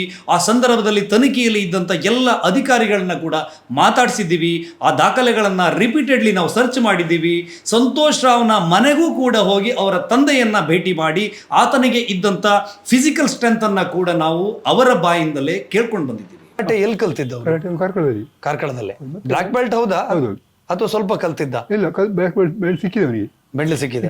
ಬ್ಲಾಕ್ ಬೆಲ್ಟ್ ಆಗಿ ಮತ್ತೆ 3 ಡ್ಯಾನ್ ಆಗಿದೆ. ಸಂತೋಷ್ ರಾವ್ ಈ ಸಂದರ್ಭದಲ್ಲಿ ಬ್ರೈನ್ ಮ್ಯಾಪಿಂಗ್ ಟೆಸ್ಟ್ಗೆ, ಆ ಪರಿಶೀಲನೆಗೆ ಒಳಪಡಲಿಕ್ಕೆ ಒಪ್ಪೋದಿಲ್ಲ. ತನ್ನ ವಕೀಲರ ಮೂಲಕ ನಿರಾಕರಣೆಯ ಅರ್ಜಿಯನ್ನು ದಾಖಲಿಸ್ತಾನೆ. ಆ ಡಾಕ್ಯುಮೆಂಟನ್ನು ನೀವು ನೋಡಬಹುದು. ಯಾಕೆ ಹಾಗಿದ್ರೆ ಬ್ರೈನ್ ಮ್ಯಾಪಿಂಗಿಗೆ ಯಾಕೆ ಸಂತೋಷ್ ಒಪ್ಪೋದಿಲ್ಲ? ನಾರ್ಕೋ ಟೆಸ್ಟ್ಗೆ ಸಂತೋಷ್ ಯಾಕೆ ಒಪ್ತಾ ಇಲ್ಲ? ಇವತ್ತಿಗೂ ಕೂಡ ಹೋರಾಟಗಾರರು ಆತನನ್ನು ಒಪ್ಪಿಸಬಹುದಿತ್ತಲ್ಲ, ಯಾಕೆ ಮಾಡ್ತಾ ಇಲ್ಲ ಅದನ್ನು? ಆತನಿಗೆ ಮಾನಸಿಕವಾದಂಥ ಅಸ್ವಾಸ್ಥ್ಯ ಇರೋ ಕಾರಣಕ್ಕೆ ಆತ ಅದಕ್ಕೆ ಒಳಪಡ್ತಿಲ್ಲ ಎನ್ನುವಂತಹ ಸುಳ್ಳು ಹೇಳಿಕೆಗಳನ್ನು ನೀಡುತ್ತಲೇ ಬಂದಿದ್ದಾರೆ. ಅಸಲು ಕತೆ ಏನಂತ ಹೇಳಿದರೆ, ಒಂದು ವೇಳೆ ಆರೋಪಿ ಬ್ರೈನ್ ಮ್ಯಾಪಿಂಗಿಗೆ ನಾರ್ಕೋ ಟೆಸ್ಟ್ಗೆ ಒಪ್ಪದೇ ಇದ್ದಾಗ ಫಾರೆನ್ಸಿಕಲ್ ಸೈಕಲಾಜಿಕಲ್ ಅಸೆಸ್ಮೆಂಟ್ ಅಂತೇಳಿ ಒಂದು ಮಾಡ್ತಾರೆ. CBIನ HOD ಡಾಕ್ಟರ್ ರೂಪಾಲಿ ಚೆನ್ನೈಯಿಂದ ಬಂದು ಪ್ರಿಸನ್ನಲ್ಲಿ ಕೂತು ಸಂತೋಷ್ ರಾವನ್ನು ಆ ತನಿಖೆಗೆ ಒಳಪಡಿಸ್ತಾರೆ. ನೀವು ಇದನ್ನು ಬಹಳ ಗಂಭೀರವಾಗಿ ಗಮನಿಸಬೇಕಾದಂಥ ವಿಷಯ. ಆ ಸಂದರ್ಭದಲ್ಲಿ ರೂಪಾಲಿಗೆ ಮೇಲಿಂದ ಮೇಲೆ ಅನುಮಾನಗಳು ಗಟ್ಟಿಯಾಗ್ತಾ ಹೋಗ್ತದೆ. ಸಂತೋಷ್ ರಾವನ್ನು ಸಡನ್ನಾಗಿ ಕೇಳ್ತಾರೆ, ಆ ಕಾಲುವೆಯಲ್ಲಿ ನೀರಿತ್ತಲ್ಲ, ನೀನು ಅವಳನ್ನು ಹೆಂಗೆ ಎತ್ಕೊಂಡು ಹೋಗ್ತೀಯ ಅಂತ ಸಡನ್ನಾಗಿ ಒಂದು ಕ್ವಶನ್ನ ಅವನಿಗೆ ಎಸ್ದಾಗ ಅವನು ಸಡನ್ನಾಗಿ ಒಂದು ರಿಯಾಕ್ಟ್ ಮಾಡ್ತಾನೆ. ಆ ಸಂದರ್ಭದಲ್ಲಿ ಆ್ಯಂಕಲ್ಗಿಂತ ಕೆಳಗೆ ನೀರಿತ್ತು ಅಂತೇಳಿ ಹೇಳ್ತಾನೆ. ಅಲ್ಲಿ ಜನ ಓಡಾಡ್ತಿರುವಂಥ ರಸ್ತೆ ಅಲ್ವಾ, ನೀನು ಎತ್ಕೊಂಡು ಹೋಗುವಾಗ ಯಾರು ನೋಡಲಿಲ್ವಾ ಅಂತೇಳಿ ರೂಪಾಲಿ ಅವ್ರು ಕೇಳ್ತಾರೆ. ಅದಕ್ಕೆ ಸಂತೋಷ್ ರಿಯಾಕ್ಷನ್ ಏನಿತ್ತು ಅಂತೇಳಿದರೆ, ಅದು ಡೀಪ್ ಟರ್ನಿಂಗಲ್ಲಿತ್ತು ಎನ್ನುವಂಥದ್ದು. ಆತ ಕೊಡುವಂಥ ಉತ್ತರಗಳನ್ನು ಗಮನಿಸಿದ ರೂಪಾಲಿಯವರು ಬಹಳ ಗಂಭೀರವಾಗಿ ಸಸ್ಪೆಕ್ಟ್ ಮಾಡ್ತಾರೆ. ಈತ ದಾರಿ ತಪ್ಪಿಸುವಂತಹ ಹೇಳಿಕೆಯನ್ನು ನೀಡ್ತಾ ಇದ್ದಾನೆ, ಈತ ತಪ್ಪಿತಸ್ಥನೇ ಇದ್ದಾನೆ ಎನ್ನುವಂತಹ ತೀರ್ಪನ್ನು ಡಾಕ್ಟರ್ ರೂಪಾಲಿಯವರು ದಾಖಲಿಸ್ತಾರೆ. ಆದರೆ ವೀಕ್ಷಕರೇ, ಬಹಳ ದೊಡ್ಡ ತಪ್ಪನ್ನು ಪ್ರಾಸಿಕ್ಯೂಷನ್ ಮಾಡ್ತದೆ ಇಲ್ಲಿ. ಪಬ್ಲಿಕ್ ಪ್ರಾಸಿಕ್ಯೂಟರು ಈ ಅದ್ಭುತವಾದಂಥ ರೆಕಾರ್ಡ್, ಸಂತೋಷ್ ರಾವೇ ನಿಜವಾದ ಆರೋಪಿ ಎನ್ನುವುದನ್ನು ಖಾತ್ರಿಪಡಿಸಲಿಕ್ಕೆ ಇರಬಹುದಾದಂಥ ಗಟ್ಟಿಯಾದಂಥ ದಾಖಲೆಯನ್ನು ಆ ಜಡ್ಜಸ್ನ ಟೇಬಲ್ಗೆ ತಲುಪಿಸೋದೇ ಇಲ್ಲ. ಅದಾದರೂ ಯಾಕೆ? ನಿಮಗೆ ರೂಪಾಲಿ ಅವರು ಭಾಳ ಸ್ಪಷ್ಟವಾಗಿ ಹೇಳ್ತಾರೆ, ಆತನನ್ನು ಎನ್ಕ್ವೈರಿ ಮಾಡುವಾಗ, ಆತನ ಹಾವಭಾವ ತನಿಖೆ ಮಾಡುವಾಗ ಅದರದ್ದೇ ಆದಂಥ ಒಂದು ಮಾರ್ಗಸೂಚಿಗಳಿವೆ. ಆ ಸಂದರ್ಭದಲ್ಲಿ ಸೈಕಿಯಾಟ್ರಿಸ್ಟ್ ಸರಿಯಾಗಿ ಗಮನಿಸ್ತಾರೆ, ಇವನು ಸುಳ್ಳು ಹೇಳ್ತಾ ಇದ್ದರೆ ಅವನ ಯಾವ ಕಾಲು ಅಲುಗಾಡ್ತಾ ಇದೆ, ಅವನು ಯಾವ ರೀತಿ ರಿಯಾಕ್ಷನ್ ಕೊಡ್ತಾನೆ, ಇದನ್ನೆಲ್ಲವನ್ನು ಕೂಡ ಸ್ಟಡಿ ಮಾಡಿ ಕೊಟ್ಟಿರುವಂಥ ರಿಪೋರ್ಟನ್ನು ಜಡ್ಜಸ್ ಟೇಬಲ್ಗೆ ತಲುಪಿಸದೇ ಇರುವಂಥದ್ದು ಪಬ್ಲಿಕ್ ಪ್ರಾಸಿಕ್ಯೂಟ್ರು. ಇನ್ನೊಂದು ಮುಖ್ಯವಾದ ಅಂಶ, ಸಂತೋಷ್ ಸುಲಭವಾಗಿ ಇದನ್ನು ಹೆಂಗೆ ತಪ್ಪಿಸ್ಕೊಳ್ತಾನೆ, ಅವನಷ್ಟು ಪ್ರಭಾವಿನ ಎನ್ನುವಂಥ ಪ್ರಶ್ನೆಯನ್ನು ಕೇಳ್ತಾ ಇದ್ದಾರೆ. ಸಂತೋಷ್ ರಾವ್ ಪ್ರಭಾವಶಾಲಿ ಅಲ್ಲದೇ ಇರಬಹುದು, ಆದರೆ ಪ್ರಭಾವಶಾಲಿಗಳು ಶತಾಯಗತಾಯ ಸಂತೋಷ್ ರಾವನ್ನು ಜೈಲಿನಿಂದ ಬಿಡಿಸ್ಕೊಂಡು ಬರಲೇಬೇಕು ಅಂಥೇಳಿ ಪಣ ತೊಟ್ಟಿದ್ರು, ಆ ಕೆಲಸವನ್ನು ಅವರು ಮಾಡಿದ್ರು. ಯಾರು ಅನ್ನೋದನ್ನು ಈ ದಾಖಲೆ ಮೂಲಕ ನೋಡ್ಕೊಂಡು ಬನ್ನಿ. ದೇವರ ರೂಪದಲ್ಲಿ ಒಬ್ಬ ಲಾಯರ್ ಬಂದು ನಿಮ್ಮನ್ನ ಕಾಪಾಡ್ತಾನೆ ಅನ್ನೋದಕ್ಕೆ ಜಡ್ಜ್ ರೇಖಾ ಅನ್ನುವಂತ ಜಡ್ಜ್ ಲಾಯರ್ ಅಲ್ಲ, ಸಂತೋಷ್ ರಾವ್ಗೆ ಪರವಾಗಿ ವಾದಿಸಿದ ಒಬ್ರು ಲಾಯರ್ ಪುತ್ತೂರು ಮೂಲದವರು, ಅವರು ಸುಳ್ಯದವರು, ಮೋಹಿತ್ ಅಂತ ಹೇಳಿ. ನಾನೇ ಇದು ಅವನನ್ನು ಜೈಲಿಂದ ತಂದದ್ದೇ ನಾನೇ, ಅದರ ಪೂರ್ತಿ ಖರ್ಚು ಮಾಡಿದ್ದೇ ನಾನೇ. ಆದ್ರೂ ಮೋಹಿತ್ ಹಣ ಪಡೆಯದೆ ಸ್ವಲ್ಪ ಕೆಲಸ ಮಾಡಿದ. ಮೋಹಿತ್ ಹಣ ಪಡೆಯದೆ ಕೆಲಸ ಮಾಡಿದವರು, ಪಡೆದು ಕೆಲಸ ಮಾಡಿದವರು ಬೇರೆ ಇದ್ರೆ ಅದರಲ್ಲಿ ಡಬಲ್ ಗೇಮ್ ಆಗಿದೆ. ಈ ಪ್ರಕರಣದಲ್ಲಿ ಪಬ್ಲಿಕ್ ಪ್ರಾಸಿಕ್ಯೂಟರು ಯಾಕೆ ಸಂತೋಷ್ ರಾವ್ ಪರವಾಗಿ ನಿಲ್ತಾರೆ ಅಂತ ಕೇಳಿದರೆ, ಪ್ರಭಾವಶಾಲಿಗಳು ನಿಂತಿದ್ರಲ್ವ ಸಂತೋಷ್ ರಾವ್ ಪರವಾಗಿ, ಅವರು ವಿಠಲ್ ಗೌಡ್ರ ಮೂಲಕ ಪಬ್ಲಿಕ್ ಪ್ರಾಸಿಕ್ಯೂಟರ್ಗೆ ಏನಾದರೂ ತಲುಪಿಸಿದ್ರ? ಅದು ನಮ್ಮ ತನಿಖೆಯ ಮೂಲಕ ಸಾಬೀತಾಗಿತ್ತು. ಅದನ್ನು ಕೂಡ ನೀವು ಒಂದು ಸಾರಿ ಕಣ್ಣು ಹಾಯಿಸ್ಕೊಂಡು ಬಂದರೆ ಚೆನ್ನಾಗಿರುತ್ತೆ. ನಮಗೆ 1 ಕೋಟಿ ಮೇಲೆ ಖರ್ಚಾಗಿದೆ. CBI ಅಲ್ಲಿ ಆಫೀಸರ್ಸ್ ಅದೆಲ್ಲ ಎಲ್ಲೆಲ್ಲಿ ಹೋಗ್ಬೇಕು, ಲಾಯರ್ಗೆ ಒಂದು ಲಾಯರ್ ಹೋಗಿ 1.5 ಲಕ್ಷ ಬೇಕು. CBI ಕಡೆಯಿಂದ ಲಾಯರ್ನು ಮಾತಾಡಿಸ್ಬೇಕು, ಅವರಿಗೂ ಏನಾದರೂ ಕೊಡ್ಬೇಕಲ್ವಾ ಅಲ್ವಾ? ಅದೆಲ್ಲ ಇರ್ತದೆ, ಅದನ್ನ ನಾವು ಈಗ ಮಾಡ್ಲಿಕ್ಕೆ ಹೇಳಿಕ್ಕೆ ಆಗ್ತದೆ. ಹೌದು. ಅದೆಲ್ಲ ತೀರ್ಪೆಲ್ಲ ಇಷ್ಟು ಸ್ಟ್ರಾಂಗ್ ಆಗಿ ಬರಬೇಕಿದ್ರೆ ಏನಾದ್ರು ಮಾತಾಡಿರ್ತೀರಿ. ಲಾಸ್ಟಿಗೆ CBI ಡಿಪಾರ್ಟ್ಮೆಂಟ್ ಎಲ್ಲ ನಿಮಗೆ ಒಳ್ಳೆ ನಿಮ್ಮ ಫಾರ್ ಇದ್ರ ಲಾಸ್ಟಿಗೆ? ನಮಗೆ ಅವರ ವಕೀಲರು ನಿಮ್ಮ ಫಾರ್ ಮಾಡಿದ್ರ? ವಕೀಲರು ಮಾತ್ರ ಅಷ್ಟೇ ಮಾಡಿದ್ರಲ್ಲ. CBI ಒಳ್ಳೆಯವರ ಅವರು ವಕೀಲರು? ಊರ್ನವ್ರೆ. ಹೌದಾ? ಹೌದು. CBI ಊರ್ನವರೇ, ಇವರು ಸಂತೋಷ್ ರಾವ್ ಊರ್ನವ್ರೆ. ಅಲ್ಲಲ್ಲ, ಈ CBI ಕಡೆಯಿಂದ ಒಬ್ಬ ವಕೀಲರು ಇರ್ತಾರಲ್ಲ, ಅದೇ PP ಅವರು ಸಪೋರ್ಟ್ ಮಾಡಿದ್ರ? ಸಪೋರ್ಟ್ ಮಾಡಿದಾರ. ಅವ್ರು ಮಾಡಿದಕ್ಕೋಸ್ಕರ ಒಂದು ಹೆಲ್ಪ್, ಈ ತರ ಒಂದು ರಿಪೋರ್ಟ್ ಬಂದು, ತೀರ್ಪು ಬಂತು. ಹೌದು. ಈ ಸಂದರ್ಭದಲ್ಲಿ ಮತ್ತೆ ಹೋರಾಟಗಾರರು ಸಂತೋಷ್ ರಾವ್ ಪರವಾಗಿ ಒಂದು ಮಾಸ್ ಸಿಂಪತಿಯನ್ನು ಪಡೆಯುವ ಸಲುವಾಗಿ 11 ವರ್ಷ ನಿರಪರಾಧಿಯೊಬ್ಬ ಜೈಲಲ್ಲಿ ಕೊಳೆದ ಅಂತೇಳಿ ಹೇಳ್ತಾ ಇದ್ರು. ಆದರೆ ಸಂತೋಷ್ ರಾವ್ 11 ವರ್ಷಗಳ ಕಾಲ ಜೈಲಲ್ಲಿ ಇರಲೇ ಇಲ್ಲ. ಆ ನಡುವೆ ಆತನಿಗೆ ಜಾಮೀನು ಮಂಜೂರಾಗಿತ್ತು. ಜಾಮೀನನ್ನು ಕೊಡಿಸಿದ್ದು ಕೂಡ ಮಹೇಶ್ ಶೆಟ್ಟಿ, ತಿಮ್ರೋಡಿ ಅಂಡ್ ಗ್ಯಾಂಗ್. ನೀವಿಲ್ಲಿ ಗಮನಿಸಬೇಕಾದ ಅಂಶ ಏನು ಅಂತ ಹೇಳಿದರೆ, ಸಂತೋಷ್ ರಾವ್ ಈ ಪ್ರಕರಣದಲ್ಲಿ ಬೆನಿಫಿಟ್ ಆಫ್ ಡೌಟ್ ಆಧಾರದ ಅಡಿಯಲ್ಲಿ ಹೇಗೆ ಬಿಡುಗಡೆಯಾಗ್ತಾನೆ ಕೇಳಿದರೆ, ವಿಟ್ನೆಸ್ ಹಾಸ್ಟೆಲ್ ಅಂತ ಹೇಳಿ ನ್ಯಾಯಾಂಗ ವ್ಯವಸ್ಥೆ ಇದನ್ನು ಉಲ್ಲೇಖಿಸ್ತದೆ. ಯಾವ ಸಂತ್ರಸ್ತೆಯ ಕುಟುಂಬದವರು ಸಂತೋಷ್ ರಾವ್ ವಿರುದ್ಧ ಸಾಕ್ಷಿಯನ್ನು ನುಡಿಯಬೇಕಿತ್ತು, ವಿಚಾರಣೆಯ ವೇಳೆ ಆ ಹೇಳಿಕೆಯನ್ನು ಕೊಟ್ಟಂಥ ಸಾಕ್ಷಿಗಳಾಗಿ ಪರಿಗಣಿಸಲ್ಪಟ್ಟಂಥವರೇ ಕೋರ್ಟ್ನ ಕಟಕಟೆಯಲ್ಲಿ ಈತ ನಿರಪರಾಧಿ ಎನ್ನುವಂತಹ ಉಲ್ಲೇಖವನ್ನು ಉಲ್ಟಾ ಸಾಕ್ಷಿಯನ್ನು ಹೇಳಿದ ಕಾರಣಕ್ಕೆ ಅದು ಸಂತೋಷ್ ರಾವ್ಗೆ ವರವಾಗಿ ಪರಿಣಾಮ ಬೀಳ್ತದೆ. ಸೌಜನ್ಯಳಿಗೆ ನ್ಯಾಯವನ್ನು ಕೊಡಬೇಕು ಎನ್ನುವ ಹೋರಾಟವನ್ನು ಕಟ್ಟಿದವರೇ ಸಂತೋಷ್ ರಾವನ್ನು ನಿರಪರಾಧಿಯನ್ನಾಗಿ ಮಾಡಲು ಕೂಡ ಹೋರಾಟವನ್ನು ಕೊಡುವ ಕಾರಣಕ್ಕೆ ಈ ಪ್ರಕರಣದಲ್ಲಿ ಸಂತೋಷ್ ರಾವ್ ಅಕ್ವಿಟ್ ಆಗ್ತಾನೆ. ಈ ಸಂದರ್ಭದಲ್ಲಿ ಸಂತೋಷ್ ರಾವ್ ಪರವಾದಂಥ ವಕೀಲರು, ಸೌಜನ್ಯ ಪರವಾದಂಥ ವಕೀಲರು ಇಬ್ಬರೂ ಕೂಡ ಒಂದು ಸಿಂಡಿಕೇಟ್ ಆಗ್ತಾರೆ. ಯಾವ ಪ್ರಶ್ನೆಯನ್ನು ಕೇಳಬೇಕು ಆ ಪ್ರಶ್ನೆಯನ್ನು ಕೇಳಲ್ಲ, ಯಾವ ಪ್ರಶ್ನೆಯನ್ನು ಕೇಳುವ ಮೂಲಕ ಕೋರ್ಟಿಗೆ ಸಾಕ್ಷಿಯನ್ನು ಮನವರಿಕೆ ಮಾಡಿಕೊಡ್ಬೇಕು ಆ ಎಲ್ಲ ಅವಕಾಶಗಳು ಇದ್ದಾಗಿಯೂ ಕೂಡ ಆ ರೀತಿಯ ಎನ್ಕ್ವೈರಿಗಳನ್ನು ಮಾಡದೇ ಇರುವ ಕಾರಣಕ್ಕೆ ಈ ಕೇಸು ಹಳ್ಳ ಹಿಡಿದೋಗುತ್ತೆ. ಇದೆಲ್ಲವನ್ನು ಪರಿಗಣಿಸಿದಂಥ ಘನ ನ್ಯಾಯಾಲಯ ಬೆನಿಫಿಟ್ ಆಫ್ ಡೌಟ್ ಅಡಿಯಲ್ಲಿ ಸಂತೋಷ್ ರಾವನ್ನು ಅಕ್ವಿಟ್ ಮಾಡುತ್ತೆ. ಮಾಡದೆ ಇನ್ನೇನು ಮಾಡುತ್ತೆ? ಇದರ ಆಚೆಗೆ ಇನ್ನೊಂದು ಹೈಡ್ರಾಮಾದ ಹೋರಾಟವನ್ನು ಹೋರಾಟಗಾರರು ಕಟ್ತಾರೆ. ಇಲ್ಲಿಗೆ ಎಂಟ್ರಿ ಕೊಡೋದು ಒಡನಾಡಿ ಸ್ಟ್ಯಾನ್ಲಿ, ಅದರ ಜೊತೆಗೆ ಬೇರೆ ಬೇರೆ ಸಂಘಟನೆಗಳು, ಇದರ ಹಿಂದೆ SDPI ಕೂಡ ಕೆಲಸ ಮಾಡಿದೆ ಅಂಥೇಳಿ ಖುದ್ದು ಸೌಜನ್ಯಳ ಮಾವ ಹೇಳ್ತಾರೆ. ಇವರೆಲ್ಲರೂ ಕೂಡ ಒಟ್ಟಾಗಿ ಒಂದು ಧಾರ್ಮಿಕ ಸಂಸ್ಥೆಯ ವಿರುದ್ಧ ಕದನಕ್ಕೆ ಬೀಳ್ತಾರೆ. ಸುಳ್ಳು ಸುಳ್ಳು ಪ್ರಚಾರವನ್ನು ಮಾಡ್ತಾರೆ, ಅಪಪ್ರಚಾರವನ್ನು ಮಾಡ್ತಾರೆ. ನಮ್ಮಲ್ಲಿ ಸಾಕ್ಷಿ ಇದೆ, ದಾಖಲೆ ಇದೆ ಅಂಥೇಳಿ ಘೋಷಣೆಗಳನ್ನು ಕೂಗಿಕೊಂಡು ಬೀದಿ ಹೋರಾಟವನ್ನು ಮಾಡ್ತಾರೆ. ಸಂತೋಷ್ ರಾವ್ ನಿರಪರಾಧಿ ಅಂಥೇಳಿ ಕೋರ್ಟ್ ಹೇಳದೇ ಇದ್ದರೂ ಕೂಡ ಕೋರ್ಟ್ ಹಾಗೆ ಹೇಳಿದೆ ಅನ್ನೋ ರೀತಿಯಲ್ಲಿ ಜನರನ್ನು ಸುಳ್ಳು ಸುಳ್ಳೇ ನಂಬಿಸುವಲ್ಲಿ ಇವರು ಸಫಲರಾಗ್ತಾರೆ. ಆ ಕಾರಣಕ್ಕೆ ಮತ್ತೊಂದು ಆಕ್ರೋಶದ ಒಂದು ವ್ಯವಸ್ಥೆ ನಿರ್ಮಾಣ ಆಗುವಂತೆ ನೋಡಿಕೊಳ್ತಾರೆ. ಇದರ ಹಿಂದೆ ಇರುವಂತಹ ಹಿಡನ್ ಅಜೆಂಡಾವೇ ಧರ್ಮ ಸಂಸ್ಥೆಯ ವಿರುದ್ಧ ಜನತೆಯನ್ನು ಎತ್ತಿಕಟ್ಟುವಂಥದ್ದು. ಹೈಕೋರ್ಟ್ನಲ್ಲಿ ವಿಚಾರಣೆ ನಡೆಯುವಂಥ ಹೊತ್ತಿನಲ್ಲಿ ಒಂದು ಕಡೆ ಇವರದ್ದು ಬೀದಿ ಹೋರಾಟ ನಡೀತಲೇ ಇತ್ತು. ಆ ಬೀದಿ ಹೋರಾಟದಲ್ಲಿ ಇವರು ಮತ್ತೆ ಮತ್ತೆ ರಿಪೀಟೆಡ್ಲಿ ಸಾರಿ ಹೇಳ್ತಾ ಇದ್ರು, ನಮ್ಮ ಹತ್ರ ಡಾಕ್ಯುಮೆಂಟ್ ಇದೆ, ನಮ್ಮ ಹತ್ರ ಸಾಕ್ಷಿ ಇದೆ, ನಾವಿಲ್ಲೆಲ್ಲೂ ಸಾಕ್ಷಿನ ಬಿಟ್ಕೊಡಲ್ಲ, ನಾವು ಕೋರ್ಟಿಗೆ ಸಾಕ್ಷಿನ ಕೊಡ್ತೀವಿ ಅಂಥೇಳಿ ಅವರಿಗೆ ಎಲ್ಲ ಸಾಕ್ಷಿಗಳನ್ನು ಕೋರ್ಟಿಗೆ ಕೊಡಲಿಕ್ಕೆ ಅವಕಾಶ ಇತ್ತು. ಸೌಜನ್ಯ ಪ್ರಕರಣದಲ್ಲಿ ಕೋರ್ಟು ಸಂತೋಷ್ ರಾವನ್ನು ಅಕ್ವಿಟ್ ಮಾಡಿದಾಗ ಸುಪ್ರೀಂ ಕೋರ್ಟಿಗೆ ಹೋಗಲಿಕ್ಕೆ 90 ದಿನಗಳ ಅವಕಾಶ ಇತ್ತು. ಈ ಸಾಕ್ಷಿಗಳೆಲ್ಲವನ್ನು ಕೂಡ ಸುಪ್ರೀಂ ಕೋರ್ಟ್ನಲ್ಲಿ ಕೊಟ್ಟು ಸೌಜನ್ಯಳಿಗೆ ನ್ಯಾಯ ಕೊಡಿಸುವ ಸಾಧ್ಯತೆಗಳು ಅವರ ಕೈಯಲ್ಲಿತ್ತು. ಆದರೆ ಇವರು ಹೋಗಲೇ ಇಲ್ಲ. ಇಲ್ಲೊಂದು ಪ್ರಶ್ನೆ, ನ್ಯಾಯ ಬೇಕು ಅಂಥೇಳಿ ಬೀದಿ ಹೋರಾಟ ಮಾಡೋದಾ, ನ್ಯಾಯಾಂಗ ವ್ಯವಸ್ಥೆಯಲ್ಲಿ ಪ್ರಶ್ನೆ ಮಾಡಿ ನ್ಯಾಯಾಲಯದ ಮೆಟ್ಟಿಲಲ್ಲಿ ಹೋರಾಟ ಮಾಡೋದಾ? ಈ ಪ್ರಶ್ನೆಗೆ ಉತ್ತರವನ್ನು ನೀವೇ ಕಂಡುಕೊಳ್ಬೇಕು.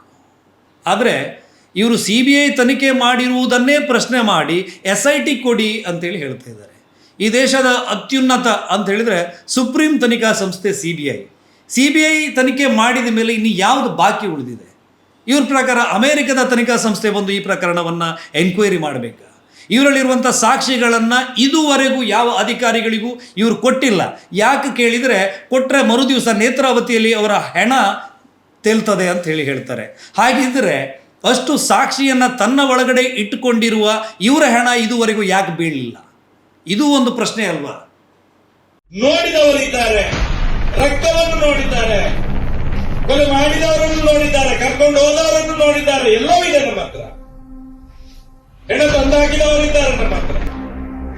ಏನು ಸೌಜನ್ಯನ ಬಾಡಿಯನ್ನು ಎಲ್ಲೋ ಕೊಲೆ ಮಾಡಿ ತಂದು ಜೀವಂತವಾಗಿ ಅಲ್ಲಿ ಹಾಕಿದವರು ಕೂಡ ಇದ್ದಾರೆ. ನಾಳೆ ದಾಖಲೆ ಸಮೇತ 7 ಗಂಟೆಗೆ ಲೈವ್ ಅಲ್ಲೇ ಬಿಡುಗಡೆ ಮಾಡ್ತಾ ಇದ್ದೀನಿ. ನಾನು ಪ್ರಮುಖ ದಾಖಲೆಯನ್ನ ನಾಳೆ ಬಿಟ್ಟು ಇವ್ರನ್ನ ಬೆತ್ತಲೆ ಮಾಡ್ತಾ ಇದ್ದೀವಿ. ಇವ್ರನ್ನ ಲಕ್ಷಾಂತರ ರೂಪಾಯಿಯನ್ನು ಖರ್ಚು ಮಾಡಿ AI ತಂತ್ರಜ್ಞಾನವನ್ನು ಬಳಸಿ ರಾತ್ರೋರಾತ್ರಿ ಮಿಲಿಯನ್ ಗಟ್ಟಲೆ ವ್ಯೂಸ್ ಪಡೆಯಲಿಕ್ಕೆ 300-400 ಇನ್ಸ್ಟಾ ಪೇಜುಗಳನ್ನು ಪರ್ಚೇಸ್ ಮಾಡಿ ಈ ವಿಡಿಯೋವನ್ನು ವ್ಯವಸ್ಥಿತವಾಗಿ ಪ್ರಮೋಟ್ ಮಾಡಲಾಗ್ತದೆ. ಇದೆಲ್ಲವನ್ನು ಗಮನಿಸಿದಾಗ ಧರ್ಮಸ್ಥಳದ ವಿರುದ್ಧ, ಧರ್ಮಾಧಿಕಾರಿಗಳ ಕುಟುಂಬದ ವಿರುದ್ಧ ಮತ್ತು ಸತ್ಯದ ವಿರುದ್ಧ ಅತ್ಯಂತ ದೊಡ್ಡ ಮಟ್ಟದಲ್ಲಿ ದುಷ್ಟ ಸಂಚೊಂದು ನಡೀತಾ ಇದೆ ಅಂತ ನಿಮ್ಮಲ್ಲಿ ಪ್ರಶ್ನೆಗಳು ಹೇಳೋದಿಲ್ವಾ? ಧರ್ಮಸ್ಥಳದ ವಿರುದ್ಧ ಹೋರಾಟವನ್ನು ಮಾಡುವಾಗ ಸಹಜವಾಗಿ ಇವತ್ತು ಕೂಡ ಸೋಷಿಯಲ್ ಮೀಡಿಯಾದಲ್ಲಿ ಇವರು ಹರಿಯಬಿಡೋದು, ಮೊನ್ನೆ ಹೇಳಿದಂಥ ಆ ವಿಡಿಯೋದಲ್ಲಿ ಕೂಡ ಹರಿಯಬಿಟ್ಟಿರುವಂಥದ್ದು. ಧರ್ಮಸ್ಥಳದ ಪೊಲೀಸ್ ಸ್ಟೇಷನ್ನಲ್ಲಿ ಅಥವಾ ಧರ್ಮಸ್ಥಳದಲ್ಲಿ 500ಕ್ಕೂ ಹೆಚ್ಚು ಅಸಹಜ ಸಾವುಗಳು ನಡೆದಿವೆ. ಅದು ಯಾರದ್ದು ಏನು ಅನ್ನೋದು ಇವತ್ತಿಗೂ ಕೂಡ ಬಗೆಹರಿಯದ ನಿಗೂಢ ರಹಸ್ಯ ಎನ್ನುವ ರೀತಿಯಲ್ಲಿ ಸುಳ್ಳನ್ನು ನಂಬಿಸುವ ಪ್ರಯತ್ನವನ್ನು ಮಾಡ್ತಾ ಇದ್ದಾರೆ. ಉದಾಹರಣೆಗೆ ನನ್ನೂರು ನನ್ನ ಕೋಟಾ ಪೊಲೀಸ್ ಸ್ಟೇಷನ್ನ ಠಾಣೆಯಲ್ಲಿರುವಂಥ ಅಸಹಜ ಸಾವುಗಳ ಪ್ರಕರಣವನ್ನು ತೆಗೆದರೆ ಒಟ್ಟು 11-12 ವರ್ಷದ್ದು ತೆಗೆದರೆ ಸಾಧಾರಣ 200-250 ಆಗುತ್ತೆ. ಧರ್ಮಸ್ಥಳಕ್ಕೆ ಕೋಟ್ಯಾಂತರ ಜನ ಭಕ್ತರು ಬರ್ತಾರೆ. ನೇತ್ರಾವತಿಯ ಸ್ನಾನಘಟ್ಟದಲ್ಲಿ ಸ್ನಾನ ಮಾಡುವಾಗ ಅಸಹಜ ಸಾವಿಗೆ ಈಡಾದಂಥ ಘಟನೆಗಳಿವೆ. ನದಿಯ ಹರಿವಿನಲ್ಲಿ ಕೊಚ್ಚಿಕೊಂಡು ಹೋದಂಥ ಘಟನೆಗಳಿವೆ. ತೀರ್ಥಕ್ಷೇತ್ರದಲ್ಲಿ ನನ್ನ ಪ್ರಾಣ ಅಂತ್ಯವಾಗಬೇಕು ಎನ್ನುವ ಕಾರಣಕ್ಕೆ ಯಾವುದೋ ಎಮೋಷನ್ಗೆ ಒಳಗಾಗಿ ಸುಸೈಡ್ ಮಾಡಿಕೊಂಡಂಥ ಪ್ರಕರಣಗಳಿವೆ. ಇದೆಲ್ಲವನ್ನು ಒಟ್ಟಾರೆಯಾಗಿ ಎಲ್ಲ ಪ್ರಕರಣಕ್ಕೂ ಧರ್ಮಸ್ಥಳವನ್ನೇ ತಳುಕು ಹಾಕೋದು ಎಷ್ಟು ಸರಿ? ಬೆಳ್ತಂಗಡಿ ಪೊಲೀಸ್ ಠಾಣೆ ಅನ್ನುವಂಥದ್ದು ಇಡೀ ತಾಲೂಕನ್ನು ಕೇಂದ್ರೀಕರಿಸಿಕೊಂಡಿರುವಂಥ ಒಂದು ಪೊಲೀಸ್ ಠಾಣೆ. ಇಡೀ ಬೆಳ್ತಂಗಡಿ ಪೊಲೀಸ್ ಸ್ಟೇಷನ್ ಲಿಮಿಟ್ಸ್ನಲ್ಲೇ ಯಾವುದೋ ಒಂದು ಮೂಲೆಯಲ್ಲಿ ಆದಂಥ UDR ಅನ್ನು ಧರ್ಮಸ್ಥಳದ ಕ್ಷೇತ್ರಕ್ಕೆ ಸಂಬಂಧಪಟ್ಟಂತಹ ಅಸಹಜ ಸಾವು, ಇದನ್ನು ಧರ್ಮಸ್ಥಳದ ಕ್ಷೇತ್ರಕ್ಕೆ ಸಂಬಂಧಪಟ್ಟವರೇ ಮಾಡಿರ್ತಾರೆ ಎನ್ನೋ ರೀತಿಯಲ್ಲಿ ಜನರಿಗೆ ಮಂಕು ಬೂದಿಯನ್ನು ಎರಚೋದು ಎಷ್ಟು ಮಟ್ಟಿಗೆ ಸರಿ? ಮೊನ್ನೆ ಅಷ್ಟೇ ವೈರಲ್ ಆದಂಥ ಆ ವಿಡಿಯೋದಲ್ಲಿ ಇನ್ನೊಂದು ಪ್ರಮುಖವಾದಂಥ ಅಂಶವಿದೆ ವೀಕ್ಷಕರೇ. ಅದು ಆನೆಮಾವುತ ನಾರಾಯಣ ಮತ್ತು ಯಮುನಾ ಕೊಲೆ ಪ್ರಕರಣ. ಆ ಹುಡುಗ ಹೇಳ್ತಾನೆ, ಈ ಹಿಂದಿನ ಧರ್ಮಾಧಿಕಾರಿಗಳು ಅವರಿಗೆ ಆ ಮನೆಯ ಒಂದು ಕಾಗದ ಪತ್ರವನ್ನು ನೀಡಿದ್ರು.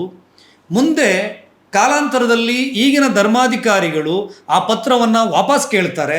ಆಗ ನಾರಾಯಣ ಕೊಡೋದಿಲ್ಲ. ಒಂದು ರಾತ್ರಿ ಆತನ ಮತ್ತು ಆತನ ಪತ್ನಿಯ ಮರ್ಡರ್ ಆಗತ್ತೆ. ಮರ್ಡರ್ ಆದ ನಂತರ ಮನೆ ಒಳಗಡೆ ಇರುವಂಥ ದುಡ್ಡು, ಚಿನ್ನಾಭರಣ ಯಾವುದೂ ಕೂಡ ಕಳ್ತನ ಆಗೋದಿಲ್ಲ. ಮನೆ ಒಳಗಡೆ ಇದ್ದಂಥ ಆ ಜಾಗಕ್ಕೆ ಸಂಬಂಧಪಟ್ಟಂಥ ಪೇಪರ್ ಮಾತ್ರ ಕಳ್ತನ ಆಗತ್ತೆ ಅಂಥೇಳಿ. ವೀಕ್ಷಕರೇ, ನೀವು ನಾಳೆ ಕೂಡ ಕನ್ಫರ್ಮ್ ಮಾಡ್ಕೋಬಹುದು. ಅಲ್ಲಿ ಧರ್ಮಸ್ಥಳಕ್ಕೆ ಸಂಬಂಧಪಟ್ಟಂಥ ಜಾಗದಲ್ಲೇ ಧರ್ಮಸ್ಥಳದ ಚಾಕರಿಯಲ್ಲಿ ಇರುವಂಥ ಕುಟುಂಬಗಳಿಗೆ 300-400 ಕ್ವಾರ್ಟರ್ಸ್ಗಳಿವೆ.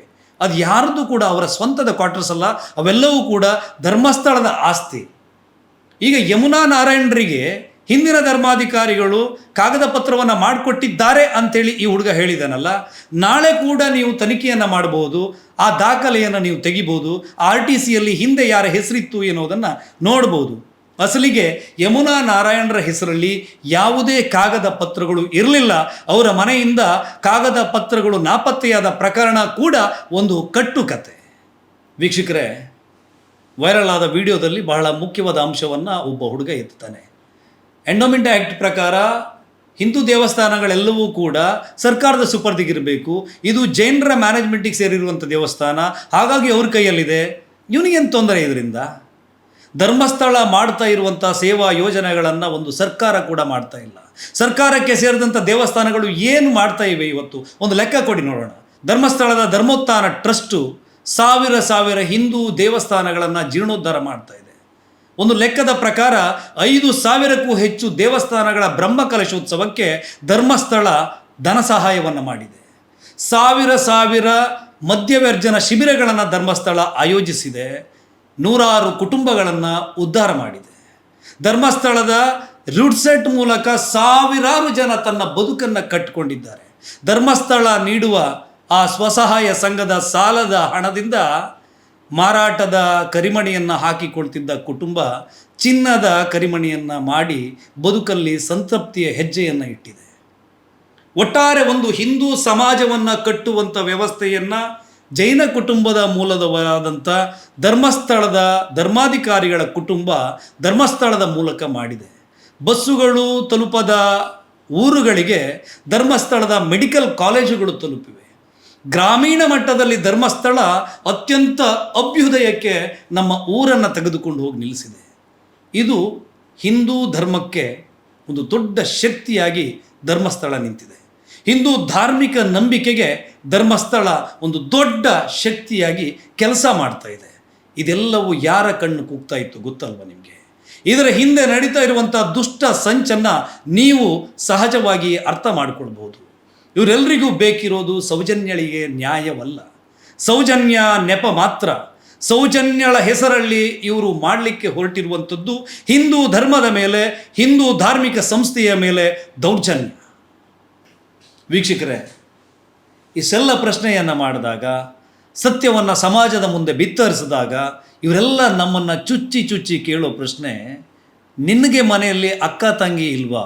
ಸೌಜನ್ಯ ನಿನ್ನ ತಂಗಿ ಆಗಿದ್ರೆ ಎನ್ನುವಂಥ ಪ್ರಶ್ನೆ. ನಾನು ಉತ್ತರ ಕೊಡ್ತೀನಿ. ಸೌಜನ್ಯ ನನ್ನ ತಂಗಿ ಆಗಿದ್ರೇ ಅಲ್ಲ, ಸೌಜನ್ಯ ನನ್ನ ತಂಗಿನೇ.